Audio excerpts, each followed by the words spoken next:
Señor presidente, 3 peticiones para usted. La primera, que haga un llamado atento a todos los compañeros diputados federales que están fuera, porque si la prensa nacional nos hace el favor de tomar fotografías el día de hoy, las curules están vacías, más del 90% de las curules están vacías.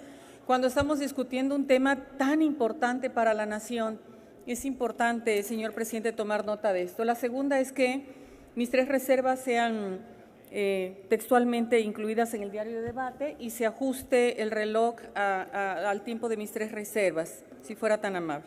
Así será, diputada, y se han hecho los avisos correspondientes. La reserva que hoy presento a consideración del Pleno consiste en reformar el artículo 12 del dictamen con proyecto de decreto que expide la Ley Federal de Competencia Económica.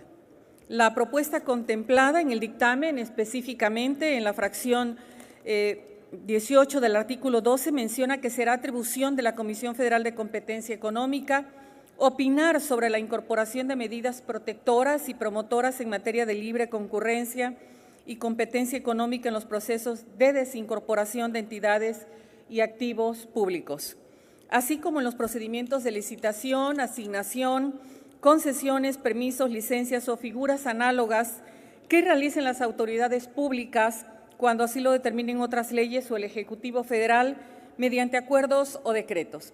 Sin embargo, esta facultad no parece garantizar en el marco de la competencia económica que las licitaciones, asignación, concesiones, permisos, licencias y cualquier figura análoga se realicen bajo los principios constitucionales de eficacia, economía, transparencia y honradez.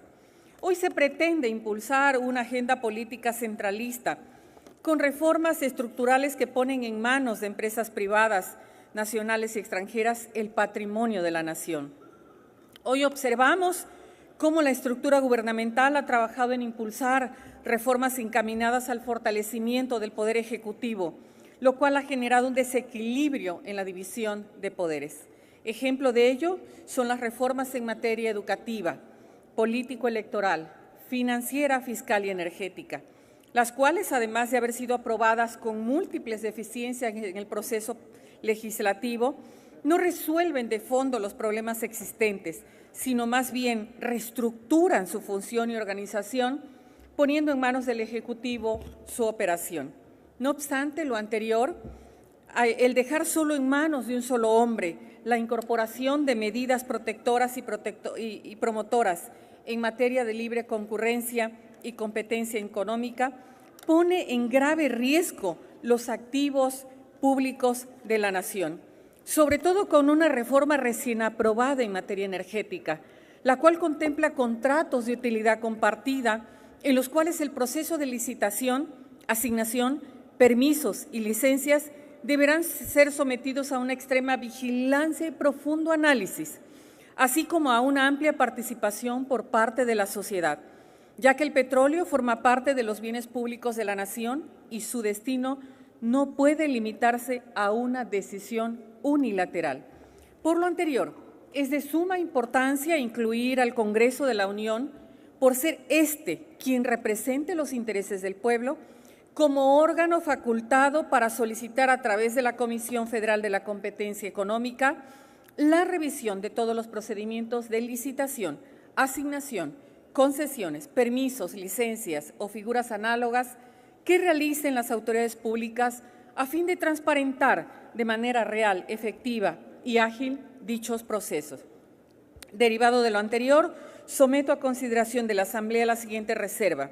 Artículo 12, al apartado 18. Opinar sobre la incorporación de medidas protectoras y promotoras en materia de libre concurrencia y competencia económica en los procesos de desincorporación de entidades y activos públicos, así como en los procedimientos de licitación, asignación, concesiones, permisos, licencias o figuras análogas que realicen las autoridades públicas cuando así lo determinen otras leyes, el Congreso de la Unión o el Ejecutivo Federal mediante acuerdos o decretos.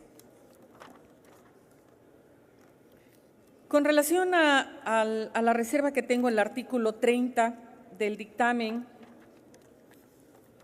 el artículo 30 del presente dictamen establece que el titular de la autoridad investigadora será designado y removido por el mismo pleno de la comisión, lo cual pone en riesgo los principios de objetividad, imparcialidad y transparencia de dicho órgano. Para nadie es un secreto que todo funcionario impuesto por algún otro órgano de gobierno o partido político queda supeditado a los intereses del mismo, lo cual repercute sustancialmente en la integración de sus investigaciones y en el sentido de sus dictámenes. De esta manera, nuestra propuesta va encaminada a que sea la Cámara de Diputados, a través de una convocatoria pública, la que elija al titular de la autoridad investigadora, donde en una primera etapa la experiencia, trayectoria y el nivel académico será uno de los principales filtros para su designación. Los candidatos elegidos deberán ser evaluados a través de exámenes de oposición y rigurosos exámenes de confianza para después y a través del método de insaculación poder elegir al titular de la autoridad investigadora. La eficacia del sistema coincide con el descrédito de la elección influida y no libre, motivo de la ambición de los partidos políticos y luchas internas, por lo que poner en marcha mecanismos alternos que ayuden a despolitizar las instituciones públicas lograrán retomar la confianza ciudadana y harán que éstas puedan cumplir con mayor eficacia con su función de manera imparcial, transparente y objetiva. Derivado de lo anterior, someto a consideración de esta Asamblea la siguiente reserva. Artículo 30. El titular de la autoridad investigadora será designado por la Cámara de Diputados a través de una convocatoria pública, exámenes de oposición y confianza y por el método de insaculación. Su remoción quedará supeditada por el Pleno de la Cámara de Diputados por mayoría calificada. La reserva del artículo 102 que presento en este momento consiste en lo siguiente. Podemos percatarnos de un sesgo en el artículo decretado. Si el agente económico ya fue investigado y auditado por las comisiones, por el agente investigador, y en el fallo se declara que existen dudas razonables sobre su desarrollo en el mercado, ¿cuál es el punto de todo este proceso si basta confirmar la aceptación de conformidad para que se suspenda el procedimiento y se le condone o disminuya el monto de la multa? Y peor aún, si hubieran terceros afectados por ejercer práctica ilícita o monopólica, el agente económico no está obligado a responder por esos daños cuando debería absorber la responsabilidad civil de los perjudicados. Este artículo da oportunidad a que agentes económicos tengan diferentes razones sociales y así continúen con sus actos ilícitos y monopólicos, al fin que con el hecho de aceptar los cargos se le otorga la dispensa o bien la reducción de la multa junto con todos los privilegios que anteriormente mencionamos. Claro está, una vez cada 5 años. Este artículo tiene mermas en su planteamiento, lo que provocará un descontrol y muchas irregularidades en su implementación. No es la manera correcta de solucionar los problemas monopólicos que actualmente controlan al país. Derivado de lo anterior, someto a consideración de la Asamblea la siguiente reserva. Artículo 102.